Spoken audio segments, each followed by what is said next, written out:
Shalom Bapak Ibu sekalian, saudara-saudara yang dikasihi Tuhan. Kesempatan ini bersama kita akan dengarkan kesaksian dari seorang ibu muslimah yang mana bagi dia kekristenan itu adalah sesuatu yang tidak menarik karena mereka itu kafir, Tuhannya tiga, dan lain-lain sebagainya. Tapi luar biasa bahwa dia bisa belajar dari kehidupan rohani mertuanya. Dia melihat begitu taat, takut akan Tuhan, hidup penuh kasih, penuh kesabaran, dan lain-lain sebagainya. Ya, tidak lama setelah itu, ya pelan-pelan membaca Alkitab, mempelajarinya, lalu kemudian selanjutnya ia mulai ikut ibadah orang Kristen. Dan ternyata Bapak Ibu Saudara-saudara, kekristenan ini adalah sesuatu yang agama yang menarik bagi dia. Akhirnya dia putuskan untuk terima Yesus sebagai Tuhan dan Juru Selamat. Luar biasa Bapak Ibu, kita percaya Tuhan sendirilah yang memilih, memanggil, dan menetapkan untuk menjadi pengikut Kristus. Selamat menyaksikan. Iya, salam kenal saya. Salam kenal, Kak. Tunggu. Bentar saya cari posisi yang enak. Ya, saya udah pernah. Saya itu jarang kesaksian loh, Bang. Oh gitu. Kalau di TikTok itu saya kan juga punya room. Ah. Biasanya saya pakai buat diskusi lintas agama juga boleh. Tapi tetap yang tertib ya. Saya sering diminta kesaksian, hampir nggak pernah ini sama sekali. Baru kemarin tiba-tiba FYP gitu ya, punyanya abangnya lewat gitu di kok saya pengen masuk ya, udah masuk. Terus ternyata Kak Mita juga di situ. Itu pas masuk loh malah di report. Iya. Ya udah nggak apa-apa, kita mulai aja ya. Jadi intinya salam kenal buat teman-teman. Saya dulu itu latar belakangnya bukan orang Kristen ya, tapi latar belakang Muslim. Itu berawal dari sebuah keingintahuan ya, saya persingkat ya. Berawal dari sebuah keingintahuan. Kalau dulu buat saya kekristenan tidak menarik ya intinya. Hanya saja saya sudah memiliki pemahaman-pemahaman yang saya dapatkan dari kitab saya, dari pemimpin-pemimpin agama seperti itu ya. Jadi gambaran saya sebagai orang misalnya tentang Kristen itu adalah Kristen itu agama kafir gitu ya. Kemudian Tuhannya tiga seperti itu, menyembah manusia. Artinya di dalam benak saya itu intinya salah kayak gitu ya. Jadi tidak pernah sedikit pun terbesit bagi saya untuk mengenal tentang kekristenan kayak gitu. Tapi singkat cerita setelah saya menikah gitu ya, saya jadi memiliki keluarga Kristen. Nah, puji Tuhan, keluarga Kristen ini, keluarga saya, mertua saya itu, kemarin sudah saya ceritakan ya, saya ada di satu rumah dengan mertua, dan mertua saya ini ternyata seorang Kristen yang taat. Jadi, beliau itu memiliki jam-jam doa, yang benar-benar setiap hari tertib, gitu ya. Jadi waktu itu dulu saya salat subuh, beliaunya itu sebelum saya sudah bangun, beliau sudah doa, di jam-jam saya maghrib gitu ya, saat maghrib, beliau itu juga sudah doa. Jadi ya, dari sana saya baru tahu tentang kehidupan kerohaniannya orang Kristen dari beliau, ya. Orangnya sabar, nggak pernah marah, orangnya pokoknya positif banget gitu ya. Nah dari situ saya mulai tertarik, wah ternyata orang Kristen baik ya gitu ya. Meskipun saya tahu ya bahwa orang Kristen memang intinya baik, apalagi suka memberi, itu sudah tahu. Tapi untuk bagaimana kehidupan Kristiani sesungguhnya saya baru tahu setelah saya sama mertua. Singkat cerita, saya kadang-kadang ya, tapi tidak sering, kadang-kadang ya sempat sih ngobrol-ngobrol tentang agama kayak gitu ya, karena kan basicnya saya dan suami dulu beda gitu ya, jadi kan ya ngobrol sedikit-sedikit lah tentang emak saya yang dulu, tentang iman dia juga, tapi itu nggak sama sekali bukan untuk mencari tahu ya. Tapi setelah bersama dengan mertua, satu ketika singkat cerita aja, mertua saya meninggal gitu kan ya, mertua saya meninggal. Kemudian di saat-saat itulah saya itu jadi kayak punya keinginan untuk cari tahu gitu ya tentang kekristenan, dan seumur-umur kan saya nggak pernah baca Alkitab. Nah pada saat mertua saya meninggal, mertua saya kan punya Alkitab yang disimpannya di dalam lemarinya gitu ya. Nah, kemudian saya tanpa pengetahuan siapa-siapa termasuk juga suami, saya mengambil Alkitabnya, kemudian saya baca, saya baca berulang-ulang gitu kan. Tapi karena saya nggak ngerti cara baca Alkitab seperti apa, karena kan kalau di tempat saya dulu itu kalau bacanya dari belakang ke depan gitu ya. Iya. Kalau ini kan dari depan gitu kan. Di belakang. Kan buka Kejadian gitu kan, sangat berbeda gitu ya. Kitab kita ini, Alkitab ini kayak saya baca pada awalnya itu kayak baca buku cerita gitu. Kok gini ya kitab suci, kok isinya buku cerita gitu, kayak kurang menarik gitu kan. Tapi udah saya buka-buka, lompat-lompat ke sana kemari terus ke belakang ke perjanjian lama gitu ya. oh kalau perjanjian lama, apa perjanjian baru kok saya suka, oh banyak nilai moral, aduh ada kisah tentang Yesusnya juga gitu ya, tapi nggak, ini masih belum urut. Akhirnya di situ baru saya tahu, oh seperti ini dalamnya gitu kan. Tapi besok saya pengen tahu gitu ya. Nah ternyata setelah saya membaca Alkitab, kok nggak seperti apa yang dikatakan gitu ya, apa yang saya terima dari apa namanya, dari kitab saya yang dulu gitu ya, kok nggak sesuai ya, nggak seperti apa yang saya bayangkan intinya. Dari situ itu nggak berhenti membuat saya belajar ya, justru saya penasaran terus sampai sebuah poin ya, poin artinya titik di mana saya jadi mulai mengerti gitu ya, jadi saya mulai belajar, saya mulai ini tanpa pengetahuan siapa-siapa dan suami saya juga, saya mulai browsing gitu ya, saya nonton YouTube tentang kenapa kok ada orang-orang Kristen yang masuk Islam, saya juga nonton tentang khotbah-khotbah, semuanya itu saya setiap hari saya lakukan selama kurang lebih 2 bulanan itu, tiap hari itu menambah pengetahuan saya tentang kekristenan, ternyata tidak seperti yang saya terima selama ini. Kemudian dari situ muncullah semakin keingintahuan dan keraguan-raguan akan iman saya yang dulu ya. Jadi pada saat itu saya sholat, kemudian saya berdoa sama Tuhan. Karena pada saat itu saya ada di titik di mana saya bingung gitu ya. Di satu sisi saya sudah mulai nggak yakin sama iman saya. Di sisi lain saya belum begitu percaya dengan apa agama Kristen gitu ya pada saat itu. Saya mulai berpikir kalau cuma mengenai masalah kebaikan, sebenarnya semua agama juga mengajarkan kebaikan gitu ya, tapi pasti ada hal lain kayak gitu ya. Nah itu ketika itu saya bersolat, kemudian saya berdoa sama Tuhan, saya bilang Tuhan, tunjukkan kebenaranmu kalau memang, karena kan intinya saya ini lahir, saya tidak memilih saya beragama apa gitu ya, saya dilahirkan dari orang Islam ya, saya sudah beragama Islam, saya nggak punya pilihan dan saya nggak tahu mana yang benar kayak gitu ya. Itu karena pada saat itu saya mulai mikir begini, loh kalau memang Tuhan kita itu satu, kenapa kok Tuhan menurunkan kitab di agama A berbeda dengan agama B? Kenapa bertolak belakang kayak gitu kan? Nah itulah itu yang akhirnya membuka pikiran saya seperti itu. Artinya, wah ini nggak mungkin kedua-duanya salah dan juga nggak mungkin dua-duanya benar kan kayak gitu. Akhirnya saya berdoa untuk Tuhan itu menunjukkan kepada saya mana kebenarannya. Saya bilang kalau misalnya memang agama Kristen yang benar, saya itu nggak minta macam-macam loh. Ya. Ini nggak doa Tuhan tunjukkan dirimu gitu, karena saya nggak percaya hal itu. Jadi waktu itu pun saya nggak minta itu karena saya masih tidak percaya Tuhan bisa menampakkan diri gitu ya, Tuhan itu kudus gitu saya pikir. Jadi saya cuma doa kalau misalnya memang Kristen yang benar, berikan saya kemudahan untuk belajar. Dan justru setelah itu saya jadi rajin belajar, terus saya diberikan pengertian-pengertian, ya meskipun belum sempurna ya, sampai sekarang masih proses belajar. Sampai satu titik lah intinya, saya memutuskan saya nggak bisa kayak gini, karena kalau saya belajar sendiri gini dan saya tidak tahu peribadatannya bagaimana, saya merasa kurang, saya kayak nggak puas gitu ya, sampai akhirnya saya memutuskan untuk ke gereja. Nah, itulah awal mula saya pergi ke gereja.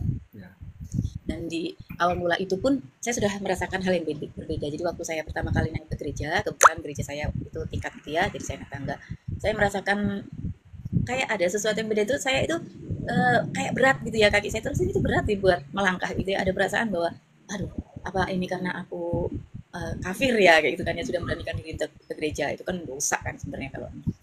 Tapi itu nggak menghentikan niat saya tetap aja naik, terus kemudian saya masuk ke gereja. Habis itu mengikuti ibadahnya yang tentu saja yang nggak gampang ya, karena kan beda sekali dari masuk nyanyi-nyanyi, itu rasanya buat saya kikuk gitu ya, aneh sendiri gitu. Jadi yang lain gitu angkat tangan dan sebagainya, saya cuma diem aja, saya memperhatikan keadaan sampai akhirnya saya mulai fokus ke lirik-lirik lagunya, kemudian saya ikuti gitu. Saya cuma kok damai gitu ya. Nah tanpa terasa air mata saya mengalir. Nah, dari situ rupanya saya baru tahu, kalau dulu saya nggak ngerti apa itu jemaat Tuhan. Nah dari situ saya di jemaat Tuhan seperti dia. Lagu itu masih ingat sampai sekarang, Allah Roh Kudus. Air mata saya mengalir di situ. Ada perasaan saya sangat berdosa, ada perasaan Tuhan begitu dekat, ada bercampur aduk perasaan itu. Akhirnya selesai ibadah saya pulang gitu. Tapi ini saya tetap lakukan ibadah saya yang lama. Jadi saya hidup dengan dua peribadatan gitu. Jadi saya tetap sholat setiap harinya seperti biasa, dan minggu saya ke gereja. Itu saya lakukan sampai beberapa waktu gitu ya. Kemudian sampai berapa lama ya saya agak lupa gitu ya. Nah ada KKR gitu. Nah ya saya tahu dulu KKR itu dari TV, itu di RCTI kalau nggak salah ya, itu KKR itu kesembuhan gitu kan. Jadi saya melihat ada orang didoain sembuh gitu kan ya. Nah, saya tertarik ini kan, anak saya kan sakit kan. Kemudian saya memutuskan untuk ikut KKR. Nah, di KKR itu ini saya belum Kristen loh ya, saya masih Muslim. Nah kemudian saya masuk, anak saya itu didudukan di orang sakit gitu kan ya. Kemudian saya di atas, kan kayak gor gitu kan, saya di atas. Habis itu sudah saya tinggal terus, tapi di atas saya kok nggak enak ya rasanya, nggak nyaman kayak orang nonton gitu ya. Bukan ini saya mau gitu. Saya hanya mutusin turun, saya turun ke bawah, saya datengin orang-orang yang bertugas itu ya, kemudian saya didata gitu kan, ditanya sakit apa. Kebetulan memang saya sakit ya, saya sakit punya mah lah, biasa lah kayaknya semua orang punya gitu kan. Saya bilang saya sakit mah, udah didata. Kemudian saya duduk di tempat orang sakit, kebetulan dekat dengan anak saya. Kemudian seperti biasa puji-pujian dan sebagainya. Kemudian ada pendoa yang datengin orang sakitnya satu-satu kita didatengin kan. Nah sampailah saya didatangin sama pendoanya. Pendoa tuh bilang kayak gini, mbaknya sakit apa? Terus saya itu cuma bilang kayak gini, saya nggak tahu kenapa saya tiba-tiba bilang gitu. Saya sakit mah, tapi kalaupun sakit saya nggak sembuh nggak apa-apa. Saya cuma pengen kenal Tuhan. Saya bilang kayak gitu itu, tiba-tiba gitu. Terus akhirnya didoakan gitu kan. Saya itu langsung nangis. Dia nangis gitu, ngalir gitu air mata tuh. Kayak nggak terbendung kayak gitu ya. Rasanya kayak Tuhan itu dekat. Tapi bukan doa terima Tuhan Yesus loh. Doanya bukan doa terima Tuhan Yesus, ya didoakan biasa aja. Habis itu sudah selesai didoakan kan, pendoa ini semuanya apa ke tempatnya masing-masing ya. Jadi kan ya, mereka kan ada stand-standnya gitu ya. Nah, kemudian saya duduklah di tempat yang saya didoakan itu. Nah, sampai di selesai khotbah kalau nggak salah ya, pendetanya itu bilang kayak gini. Jadi antara saya dengan mimbar itu cukup jauh gitu ya. Jadi pendoa pendetanya itu nggak turun, pendetanya itu di atas mimbar jauh. Terus dia bilang kayak gini, siapa di sini yang belum baptis Roh Kudus gitu ya. Jadi ternyata itu doa untuk baptisan Roh Kudus gitu ya. Saya bilang, saya mikir saya aja nggak tahu apa itu baptisan Roh Kudus kan ya. Apalagi saya muslim gitu, saya pikir wah itu berarti saya ya sudah angkat tangan aja saya gitu kan. Terus kemudian saya angkat tangan ya itu, tapi nggak ngomong apa-apa, angkat tangan aja karena lihat yang lain angkat tangan juga. Oh berarti kalau belum diangkat tangan, ya udah saya angkat tangan, jadi saya angkat tangan. Kemudian tapi pada saat angkat tangan ya pendetanya itu doa yang berbeda. Saya malah nggak fokus dengan doanya pendetanya, saya doa sendiri. Jadi pada saat itu saya doa sendiri. Jadi karena pada saat malam itu saya itu kan bener-bener kepingin kenal Tuhan gitu ya. Apa ya, sebuah kerinduan yang rasanya harus dijawab kayak gitu kan. Jadi pada saat saya doa gini, terus saya cuma bilang kayak gini, Tuhan, itu kayak teriak gitu saya itu. Rasanya kayak, dalam hati saya itu kayak teriak Tuhan gitu ya. Saya bilang, kalau memang Yesus itu Tuhan, tunjukkan mukjizat malam ini. Saya cuma ngomong kayak gitu pada malam itu. Nah kemudian saya rebah. Begitu kayak itu saya langsung rebah gitu ya. Itu dari ujung kepala saya sampai ujung kaki itu kayak disiram air es, jadi terasa mengalir gitu, ngalir gitu. Kemudian saya menggigil kayak gitu kan ya, dan tiba-tiba rahang saya bergerak. Dan ternyata saya baru tahu saya menerima karunia bahasa roh ya pada saat itu. Tapi saya pun nggak paham pada saat itu bergerak. Tapi saya nggak mati loh ya, nggak pingsan loh ya, dalam arti saya sadar saya mengalami sesuatu di tubuh saya, tapi saya tidak bisa menguasai tubuh saya, intinya kan begitu ya. Roh Kudus yang menguasai tubuh saya. Kemudian datanglah pendoa-pendoanya nih, datang dan menggotong saya dibawa ke ruang doa tersendiri. Kemudian saya didoakan. Kemudian setelah didoakan intinya saya sudah tidak bermanifest lagi. Terus saya tanya sama pendoanya itu, saya bilang, loh ini kenapa? Dia bilang kayak gitu. Apa mbaknya udah lewat Roh Kudus. Terus saya masih nggak ngerti kan, saya bilang, loh berarti kalau sudah kayak gitu saya diterima Tuhan Yesus ya, seperti itu. Terus kalau abis ini gimana? Dia bilang kayak gitu. Terus ya seperti orang Islam ada syahadat, kalau di Kristen ada yang namanya baptis. Kemudian saya minta baptis. Kebetulan gereja itu kan gereja karismatik ya, jadi nggak perlu katekisasi gitu ya. Jadi kemudian paginya, besoknya itu saya baptis. Dan setelah dibaptis itu belum berakhir ya, Tuhan belum berhenti bekerja dalam kehidupan saya. Nah setelah dibaptis, bismillah saya menjadi orang percaya. Wah senang lah pastinya gitu ya.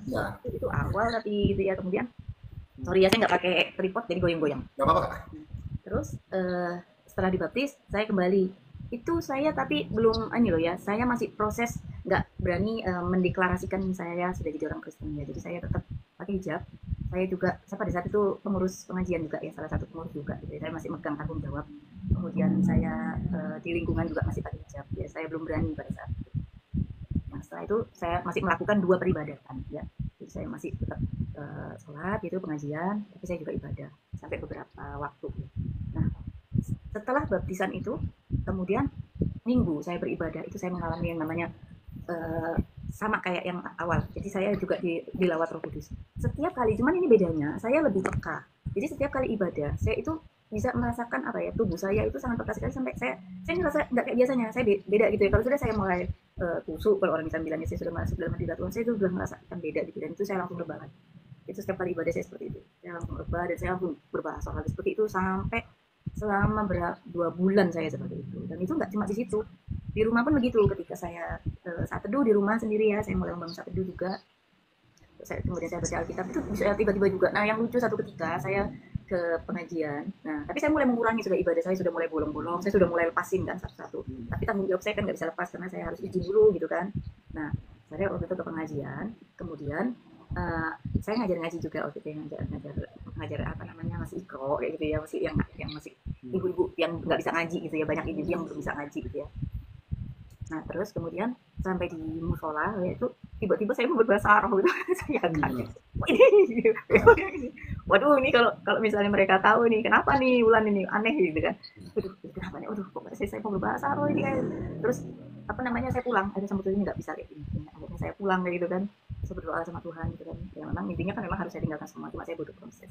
Nah itu sampai beberapa lama saya seperti itu dan karena teman-teman saya pengajian ini rumahnya deket-deket gitu. Jadi itu saya itu apa namanya nggak bisa langsung lepas gitu takut ketahuan masih ya jadi saya kalau ibadah ke gereja itu kayak orang kucing-kucingan jadi di rumah saya pakai nanti di jalan mendekati gereja saya buka itu sampai beberapa waktu seperti itu terus. Kemudian kembali lagi ya saya mengalami seperti itu dan setiap hari ini hal-hal yang supranatural yang saya alami ya setiap hari ketika saya bangun tidur ya ini bangun tidur itu antara kayak kayak sadar dan nggak sadar gitu ya apa sih namanya itu biologi saya lupa itu selalu terngiang-ngiang lagu-lagu rohani padahal kan saya baru ya belum nggak banyak apa lagu rohani kemudian ayat firman Tuhan itu saya kan baru banget gitu kan itu muncul-muncul di kepala saya itu hampir setiap hari saya alami. Nah terus dan lagi saya jadi diberi Tuhan karunia kesembuhan jadi waktu itu anak saya sakit jadi ya anak saya sakit lehernya ini kayak ada benjolan gitu ya dia bilang leher saya sakit gitu kan terus saya doain karena saya sudah mulai belajar ada kuasa dalam nama Yesus saya baca Alkitabnya itu kan ayat-ayat bagaimana Tuhan Yesus menyembuhkan wanita pendarahan dan sebagainya saya imani gitu saya mulai belajar hidup berdasarkan iman gitu ya saya mulai perkatakan firman Tuhan nah kemudian saya doakan anak saya dan saya itu punya jam doa yang cukup tertib ya pada saat awal-awal itu setiap hari jam 9 saya selalu doa di rumah orang beraktivitas ya keluarga beraktivitas saya di rumah jam 9 berdoa dan saya doakan anak saya udah selesai saya tahunya ketika sore saya nggak lupa kalau dia itu sakit kan sore itu terus saya baru ingat terus saya tanya anak saya gimana lehernya terus dia cerita kalau ya udah hilang udah sembuh kapan tadi pagi sekitar jam istirahat sekitar jam 9an itu tiba-tiba kayak sakit terus tiba-tiba kayak terus hilang rasanya gitu terus pegangin udah kempes wah itu saya kaget gitu luar biasa ya Tuhan Yesus gitu ya benar-benar ada puasa dalam nama Tuhan Yesus itu bukan yang terakhir ini pertama kali kemudian saya ada teman saya lagi muslim terus saya doakan juga sembuh seperti itu ya nah kemudian saya itu punya di tangan saya ini tangan kanan saya ini dulu ada sekarang udah nggak ada nah dulu sekarang udah mulus ya bang ya nggak ada apa-apa ya bagus ya nah dulu tangan saya ini ada benjolan dan benjolan ini terjadi karena kayak keserio yang dibiarkan gitu ya jadi saya pernah nyuci spray dulu saya peras itu di tangan saya itu bunyi sakit sekali itu nggak saya apa-apain saya pikir ya nanti sendiri ternyata muncul benjolan kayak gitu ya dan sebenarnya agak mengganggu sedikit ya karena kalau ditekan gini kan sakit nah kemudian dari penampilan juga nggak nyaman dilihat gitu kan ya nah sarannya sih ke dokter untuk dioperasi tapi saya nggak kuat nah karena saya sudah jadi orang Kristen nah saya pikir loh orang lain aja sembuh saya doakan karena kan yang nyembuhin bukan saya sebenarnya Tuhan Yesus saya cobalah ke diri saya doakan saya pegang-pegang itu saya cuma bilang dalam nama Tuhan Yesus benjolan hilang satu kali nggak hilang saya doakan lagi dalam nama Tuhan Yesus benjolan hilang nah jadi nggak hilang lagi ternyata. Nah setelah itu beberapa waktu ya sudahlah saya pikir itu nggak mengurangi iman saya sama Tuhan saya biarkan ternyata beberapa waktu kemudian saya nggak sadar tiba-tiba saya sadar yang saya tahu loh benjolan saya sudah nggak ada harusnya dioperasi nah itu jadi banyak sebenarnya nggak bisa saya ceritain semua tapi beberapa orang ada yang saya sembuhkan gitu ya sejak saya terima Tuhan Yesus saya diberi karunia kesembuhan bukan untuk bermegah ini menceritakan nah dan bukan cuma hanya dari situ jadi itu yang saya alami ya tapi nggak berhenti di situnya aja saya mengalami namanya juga penolakan nah singkat cerita saya ceritakan saya sudah hampir 1 tahun ya waktu itu jadi orang Kristen saya pikir firman Tuhan itu terus terngiang di kepala saya kalau kamu tidak mengakui aku di depan manusia aku sih mengakuimu di hadapan Bapa itu ya pokoknya gitu-gitulah itu muncul terus waduh itu bikin saya nggak tenang kayak gitu kan sampai akhirnya 1 tahun saya memutuskan untuk memberitahu keluarga saya yang di Kalimantan ya saya kan sudah pernah Kalimantan jadi sebenarnya keluarga saya besar saya itu tidak bakal ada yang tahu kalau saya nggak ngomong karena kan nggak ketemu kan saya bisa aja sembunyikan sampai saat ini tapi buat saya itu tanggung jawab saya di hadapan Tuhan dan buat apa saya sembunyikan identitas saya karena saya juga punya kerinduan untuk keluarga saya juga nanti bisa diselamatkan kan ya wah pada saat itu saya memutuskan untuk telepon mama saya itu berat sekali bang karena saya tahu konsekuensinya ya karena saya tapi dikuatkan karena saya sudah membaca firman Tuhan bahwa kita akan dimanusia oleh karena namanya kayak gitu ya tapi bertahan untuk apa sampai kesudahannya itu yang menguatkan saya akhirnya saya ambil handphone kemudian saya putuskan ke telepon. Wah, itu waktu ngangkat telepon nggak, kayak gitu ya. Tuh, ini pasti marah nih. Nah, kemudian akhirnya, ya harus saya telepon gitu. Saya telepon, saya beritahu mama saya. Mama saya kaget pastinya ya. Yakin ya anaknya murtad gitu kan ya. Itu jadi pada saat itu mama saya itu dia marah, dia nangis jadi satu kayak gitu kan. Saya tahu itu pasti mengecewakan mereka kayak gitu kan. Dan tapi itu harus saya beritahu. Nah, akhirnya mama saya marah, nangis dan sebagainya, menganggap pokoknya ya intinya saya benar-benar terlalu jauh kayak gitu ya. Sampai akhirnya selesai, saya bilang ke mama saya, ini adalah pilihan saya sudah menemukan kebenaran di dalam Tuhan Yesus ya. Saya sudah mendapatkan pemahaman ya bahwa sebetulnya apa yang dulu dibicarakan mengenai orang Kristen, iman mereka itu tidak benar gitu. Intinya semua saya jelaskan, tapi ya tetap ya nggak bisa terima kan. Udah, akhirnya saya nggak berhubungan gitu ya. Kemudian mama saya beritahu keluarga besar. Dari sana keluarga besar tahu dan mereka kaget. Mereka sebenarnya sulit untuk percaya karena pada saat itu saya itu kan di keluarga dikenal cukup alim kata mereka. Saya itu kegiatannya selalu berkecimpung kegiatan rohani pada saat itu. Jadi mereka percaya dan tidak percaya. Akhirnya mereka telepon saya untuk memastikan gitu kan. Nah, ada adiknya mama yang paling dekat dengan saya, gitu ya. Kemudian dia telepon, dia tanya, Bulan bener kan katanya kamu jadi orang Kristen gitu. Saya bilang iya, saya jadi orang Kristen. Ya udah, dia memang dia nggak marah-marah ya, tapi dia kecewa intinya. Saya bilang ya sudah, kalau memang itu keputusannya, tapi kamu harus bertanggung jawab dengan pilihan. Saya bilang ya saya tahu apa yang saya pilih dan saya yakin lagi gitu. Dan sejak itu saya putus hubungan dengan keluarga ya. Jadi saya dikatakan kafir, saya dikatakan mati dia oleh adik emang saya yang laki-laki, jadi saya mati dan sebagainya. Dan akhirnya singkat cerita, panjang udah mau diceritain. Singkat cerita, saya kan sudah mulai berani lepas hijab ya, di lingkungan saya juga saya lepas hijab. Kemudian saya mulai ke gereja terang-terangan, jadi itu kan keluarga. Tetangga lambat laun mulai tahu dari mulut ke mulut gitu. Nah, akhirnya mereka memusuhi saya. Mereka menolak saya, mereka memusuhi saya. Itu terjadi sampai saat ini. Jadi, sampai saat ini, ya, sampai saat ini ya. Jadi kalau misalnya mereka ada acara gitu ya, orang lain diundang, orang lain dikasih hantar-hantaran gitu, saya dilewatin. Terus teman saya yang dulunya akrab banget itu ya, kalau saya di depan rumah saya sapa itu dilewatin.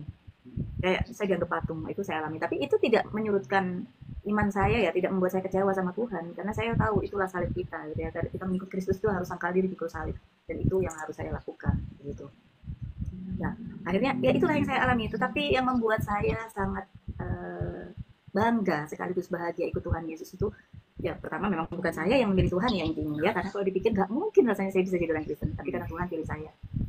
Yang membuat saya bangga itu karena saya itu memang saya tidak mengalami kesaksian kayak teman-teman yang lain ya, lihat Tuhan, dengar suara Tuhan. Saya enggak yang spektakuler. Oh, ada satu yang spektakuler sebenarnya, anak saya sembuh gitu ya, tadi sembuh total, yang harusnya dia nggak bisa sembuhkan. Nah, tapi yang membuat saya bangga itu karena saya menemukan kebenaran. Jadi saya benar-benar mengenal Kristus bukan dari apa kata orang, tetapi dari kata-kata dia gitu ya. Saya mulai menggali kebenaran itu dan Tuhan menyingkapkan ya, Roh Kudus menyingkapkannya kepada saya dan saya mengerti, dan semua pertanyaan-pertanyaan saya dulu waktu itu terjawab.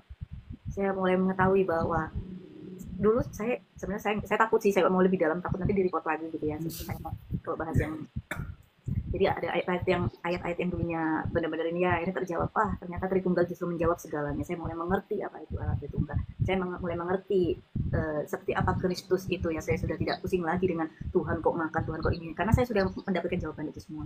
Jadi itulah ya yang membuat saya sangat-sangat bersyukur gitu ya. Justru saya bersyukur kalau pun saya pernah ada di dalam kegelapan. Kenapa? Karena saya bisa melihat terang Tuhan itu lebih terang lagi. Dan nanti begini, mungkin kalau saya Kristen dari lahir, saya tidak akan merasakan sebuah kebahagiaan yang lebih besar daripada saya saat ini. Sebagai contoh gini, kayak orang yang punya utang kan, kata Tuhan kalau utangnya besar dibayar itu bisa nggak? Kayak saya gini, kayak saya ini dalam kegelapan, saya dalam gelap, tapi kemudian terang Tuhan datang, saya jadi bisa lihat mana yang gelap, mana yang terang. Jadi kan kalau kita udah tahu kebenaran, kita nggak pernah ada dalam gelap, kita nggak ngerti, nggak ada bedanya. Tapi kalau saya jadi melihat benar-benar jelas sekali mana yang gelap, mana yang terang, dan itu yang membuat saya benar-benar bersyukur sama Tuhan ya. Tapi kalau mau bicara kesaksian mengenai mujizat Tuhan, banyak sekali bang. Aduh, apalagi waktu awal-awal jadi orang percaya bang, wah kita kayak bayi ya kan, apa kita minta juga dikasih gitu kan. Wah, ya banyak dah, pokoknya hal yang tapi cukup cepatnya itu aja untuk mengetahui dulu bahwa di sini ada orang yang Tuhan selamatkan, yang kayaknya dulu nggak mungkin kenal Tuhan tapi ternyata ada. Jadi teman-teman saya yakin bahwa keberadaan saya saat ini juga bagian dari doa keluarga Kristen saya, keluarga Kristen suami. Itu dulu ya bang ya. Terima kasih. Ya, amin. Kak, Bulan, aku boleh izin tayang di YouTube nggak ini kesaksiannya? Boleh, boleh. Saya Nanti juga. aku udah subscribe YouTube-nya kakak itu, aku udah Oh, lihat. tahu. Oh iya, saya Aku tahu. udah lihat, aku udah cari tahu dulu. Nanti aku tampilin ya nama Oke. channel kakak di situ ya. Kak, terima kasih banyak ya kak, Tuhan Yesus selalu memberkati kakak. Terima Ya, kasih banyak terima untuk kasih kesaksian. Kak, Tuhan berkati. Kalau Salam. berkati. Demikian kesaksian ibu ini, saudara-saudara, semoga bermanfaat, memberkati kita sekalian, supaya terus akan memberi semangat, akan memberi kekuatan, dan semakin yakin bahwa Allah yang kita sembah dalam Yesus Kristus adalah Allah yang hidup, dan hanya Yesuslah satu-satunya Tuhan dan Juru Selamat. Di luar Yesus hanyalah kebinasaan. Karena itu bersyukurlah Bapak Ibu sudah percaya kepada Kristus, hidup saudara dan saya berkenan di hadapan Tuhan. Sampai jumpa di video-video berikutnya, dan Tuhan Yesus memberkati.